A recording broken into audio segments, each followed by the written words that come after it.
All right, so I just got back from watching Regretting You, the latest romantic, not comedy, just romantic drama movie that came out, which I didn't know was based off of a Colleen Hoover novel until I sat down and watched the movie and saw after the credits, based on a novel by Colleen Hoover. And I was like, oh, that makes a lot of sense.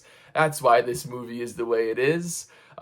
This is I don't know how many Colleen Hoover movies we've gotten. I know It Ends With Us very famously was a Colleen Hoover adaptation last year. Now we have this one this year, and I know we're getting a couple more. So this isn't the last of these that we're getting. But she's a bit of a controversial figure. Her books are very popular, but also very much critiqued for glorifying certain things, like, romanticizing things like tragedy and stuff. I haven't read a Colleen Hoover book, that's just what I've heard.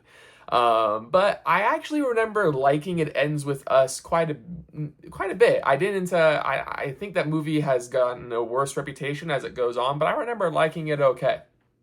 Not the case with this movie. This movie was pretty bad. Which is a shame because it has an admittedly intriguing premise. The premise of this movie is there are two sisters who both get married, and the one sister gets pregnant when she's 18, so she gives birth to a child. So she's like in her mid-30s when her child is already in her late teens. But tragedy strikes when the husband of the father of the teenager dies in a car accident in the same car as the other sister, the aunt. And it's revealed that they were having an affair. That's why they were together when they died. And so, the drama ensues. Let's just put it that way. And I think if this movie focused more on that, of the mom, the he's not really a brother-in-law, but the boyfriend, the fiance, they're engaged. The mom, the fiance of the sister, and the teenage daughter. If it focused on these three people coming together through this tragedy and growing from it, accepting that their family wasn't perfect and that there's some messed up things and they can bond through that, I think this movie would have been quite good. Unfortunately, the movie isn't really interested in focusing on that stuff as much as it is on romance. And again, it is a romantic drama, so of course it's going to do romance. And there's two romances in this movie. I was a lot more interested in the romance between the mom and the fiance of her sister, who, in real life, it would be weird if they got together, but obviously it's a movie, so you can play it up for, emotional stakes and drama and stuff like that. You can look past the kind of weirdness that they would get together after their two significant others died, basically while having an affair. But I was a lot more interested in them kind of wrestling with their, conflicted emotions and stuff like that. But the movie keeps going back to the main character, which is the daughter, and her teenage romance with this heartthrob movie obsessed teenage kid. And I don't understand. Every time we cut back to this teenage romance, I felt like we were just wasting time because it was so cheesy and so pointless. And the adult romance is cheesy as well, but it didn't feel pointless. I felt like there was some substance here. But like more than half of the movie is about this stupid teenage romance that is like so dumb. And I just couldn't get into it at all. Every time I cut back to these kids, I'm like, oh, who cares? Who cares about their little, crush and social media posts? And, let's get back to the more interesting part of the movie, which are the adults in the room. But unfortunately, this is, it's supposed to be a movie about mothers and daughters, but it's so also about romance that there's not so much time that they can spend on the mother and daughter bonding over this tragedy and over their new feelings, especially her new feelings for her sister's fiance or ex-fiance. And yeah, it's just a lot of wasted potential with this movie.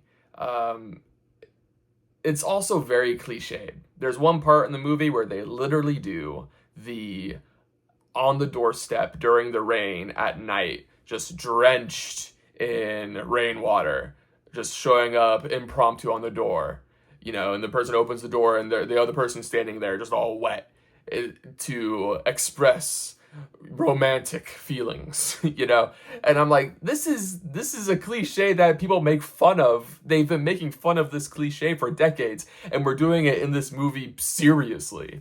I don't, there's a lot of other parts of the movie that are like that. Also, this heartthrob teenage guy is like supposed to be like a movie nerd.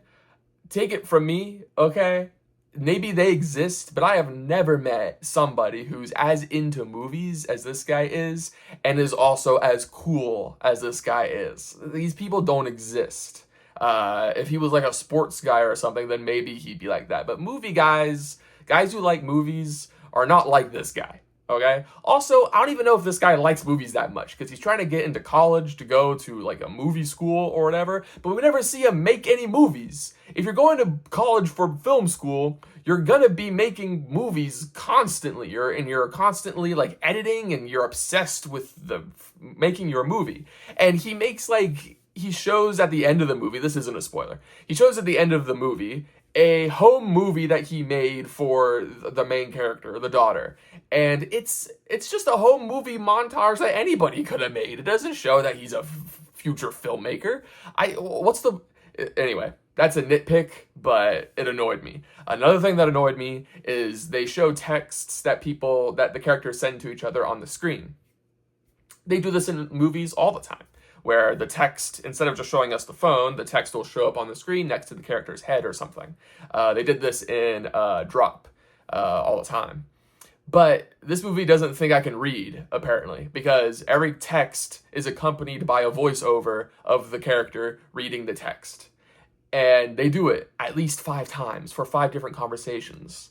I know how to read. I don't need the character to read the text to me. I can read it on the screen. I'm not an idiot.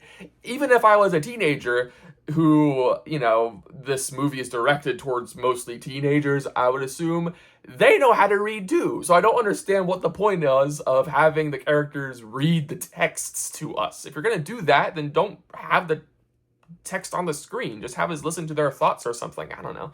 It was so weird. Yeah.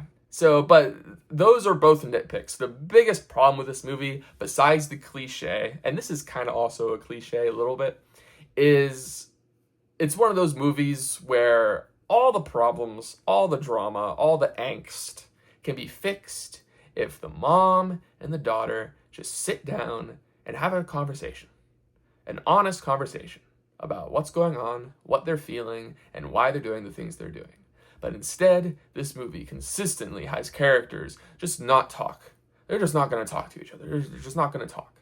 And it drove me insane. Because I'm like, and then when they finally do have the talk, at the end of the movie, there wasn't any revelation or anything that made it so the talk had to happen now. I was sitting there in the theater being like, you could have had this conversation an hour ago in movie time. All right? You could have had this conversation days ago. All right? Weeks ago, even. And none of this would have happened. But no, we have to drag out the drama, so we're not going to talk. We're just not going to talk about this at all. So, yeah, as you can tell, I didn't really like this movie that much. I do think it had potential, which is probably why I'm so frustrated, because I do think the premise is interesting. And I was kind of invested in the kind of awkward, strange, should we do this, should we not do this romance between the mom and the fiance. But it's just not done very well. So it's a lot of what ifs, but it doesn't really deliver on its premise. So those are my thoughts on Regretting You.